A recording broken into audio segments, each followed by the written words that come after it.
Hello दोस्तों, welcome to धान की इन्वेस्टमेंट। तो आज हम बात करेंगे कि मैंने एज अ बीटीएसटी कौन सा ट्रेड लिया है और जो मैं कल के ट्रेड लेके गया था उसका आज क्या रिजल्ट आया है, किसमें कितना लॉस किया है, कितना प्रॉफिट किया है और कल के लिए इंडेक्स के की लेवल्स कौन से रहेंगे, कहाँ पे एंट्री करनी है, कहाँ पे एग्जिट होना है, कितना स्टॉप लॉस रखना है। तो सबसे पहले मेरे बीटीएसटी ट्रेड के बारे में बताता हूँ जो कि है Eicher motor. Daily time frame का चार्ट आप देखो तो एक तो इम्पोर्टेंट थिंग, आज इसका रिजल्ट आने वाला है 14 मई को। तो मार्केट खत्म हो चुका है तो कहीं ना कहीं रिजल्ट कुछ देर में डिक्लेयर हो जाएंगे। अभी मैंने यहाँ पे क्या स्पॉट किया कि डेली टाइम फ्रेम पे ओवरऑल ये जो प्राइस है वो अप ट्रेंड का है। तो वहां पे क्या होगा, इम्पल्स करेक्टिव ऐसे मूव्स आते रहते हैं, ओवरऑल प्राइस ऊपर की तरफ जाएगा। करेक्शन दो तरह के होते हैं, एक होता है प्राइस करेक्शन, एक होता है टाइम करेक्शन। प्राइस करेक्शन में क्या होगा, जो प्राइस होगा वो ऊपर से नीचे होगा।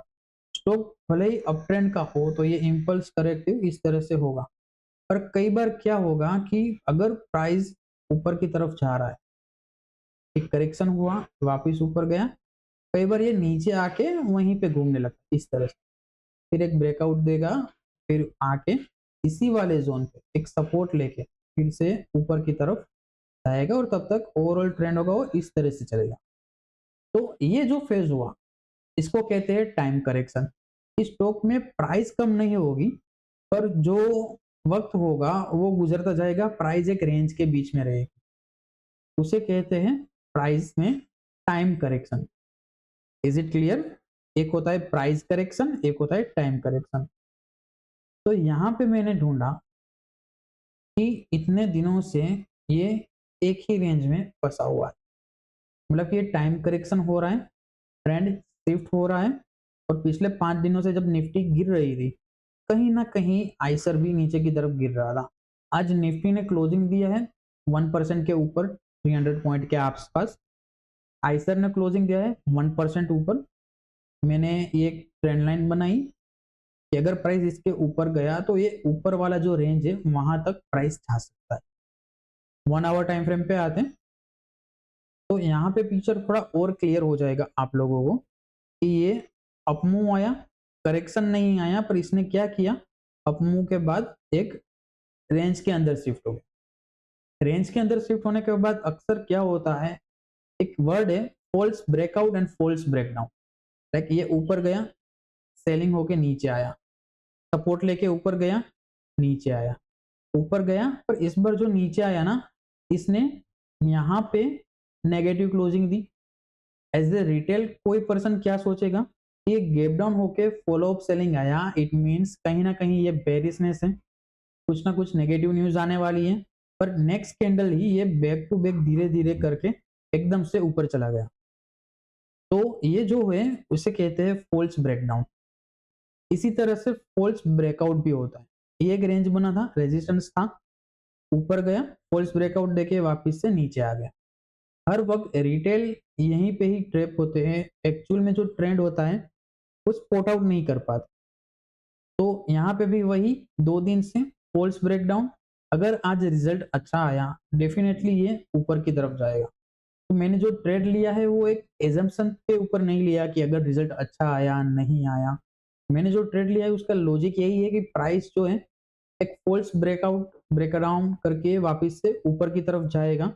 ये मेरी एंट्री प्राइस है, जो मैंने स्टॉप लॉस लगाया है वो एकदम जहां पे मैंने एंट्री की उसी कैंडल के लो के नीचे मैंने रखा है।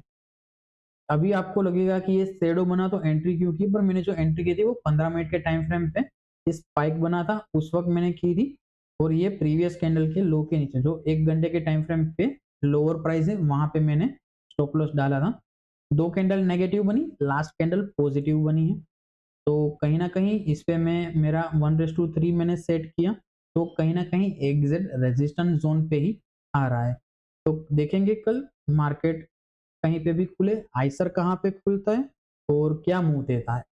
बात करते हैं बाकी के निफ्टी की और मेरे दूसरे ट्रेड्स की। तो मैं आपको दिखाऊं कि आज हमने इंट्राडे में 1 2 3 4 5 6 ट्रेड किए।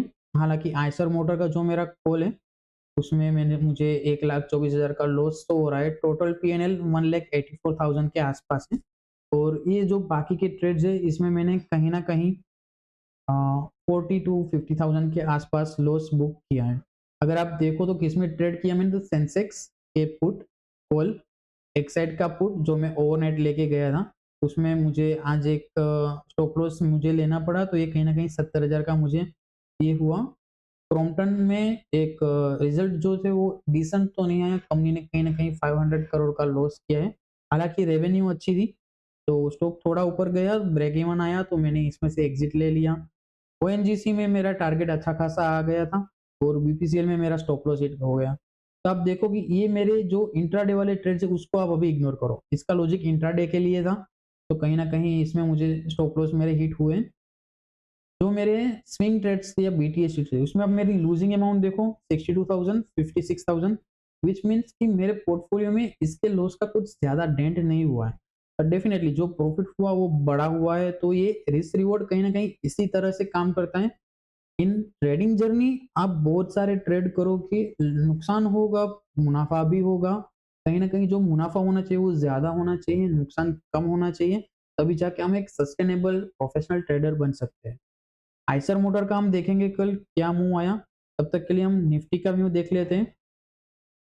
निफ्टी 1 आवर टाइम फ्रेम पे ये जो हमने एक रेजिस्टेंस और सपोर्ट, ये जो रेंज हमने प्लॉट की हुई है, तो एकदम से ये एक करेक्टिव मूव ऊपर की तरफ आ गया। Now what next?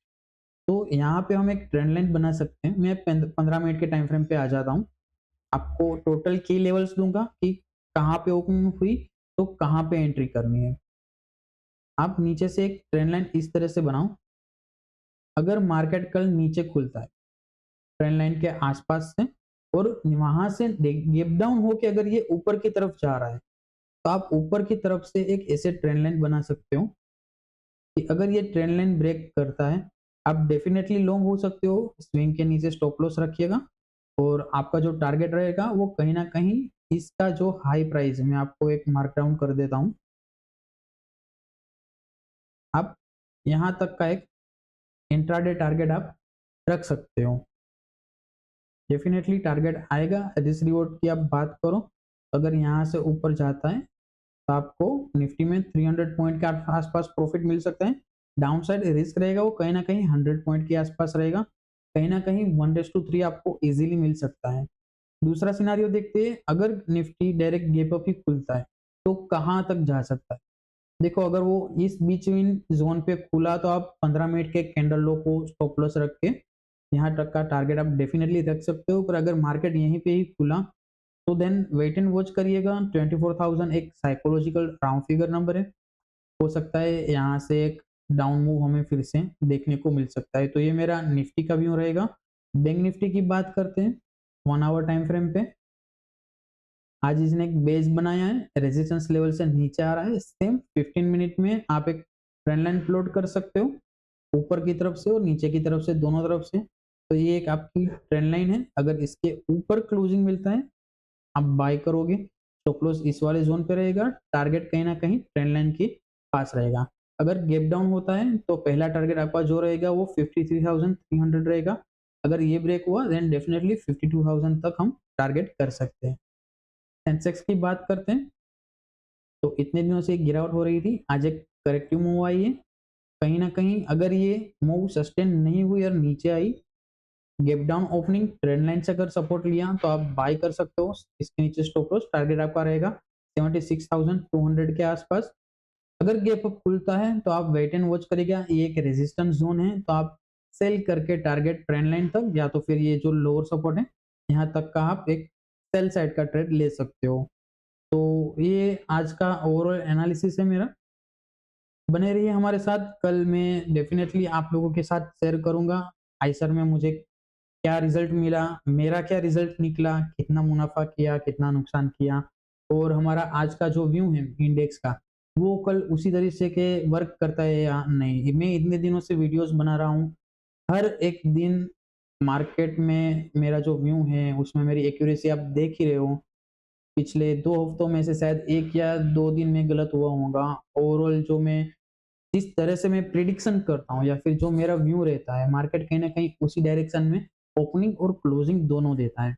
तो अगर आपको लगता है कि मैं जो वैल्यू प्रोवाइड कर रहा हूँ, वो आप लोगों को अच्छा लग रहा है, नॉलेजेबल लग रहा है, तो आप हमारे साथ जुड़े रहिए, चैनल को सब्सक्राइब कीजिए, दोस्तों के साथ शेयर कीजिए एंड 1-2 दिनों में मैं आप लोगों के लिए एक वीडियो लेके आऊँगा जहाँ पे मैं मेरा जो सेटअप है, ट्रेडिंग सेटअप है, टेक्निकल सेटअप जिसे हम इंडिकेटर्स वगैरह यूज़ करते हैं, मैं वो कौन से यूज़ करता हूँ, वो मैं आपके साथ शेयर करूँगा। एक अलग से वीडियो बनाऊँगा कि वो कैसे इस्तेमाल करना है, क्या रूल्स है उसके और उसका प्रॉफिट जनरेशन किस तरह से है। कि मैंने 15 दिनों में मेरा कैपिटल को 100% पे ग्रो किया है। यस, 27 अप्रैल को मैंने स्टार्ट किया था, आज 14 में है, मेरा जो ओवरऑल पीएनएल है वो 100% से ग्रो हो रहा है। तो एज़ अ प्रोफेशनल ट्रेडर ये कैसे पॉसिबल है, क्या हुआ, क्या सेटअप है, मैं उस वीडियो में पूरा आपको शेयर करूँगा। तब तक के लिए बस जुड़े रहिए। Thank you for watching, thank you investment.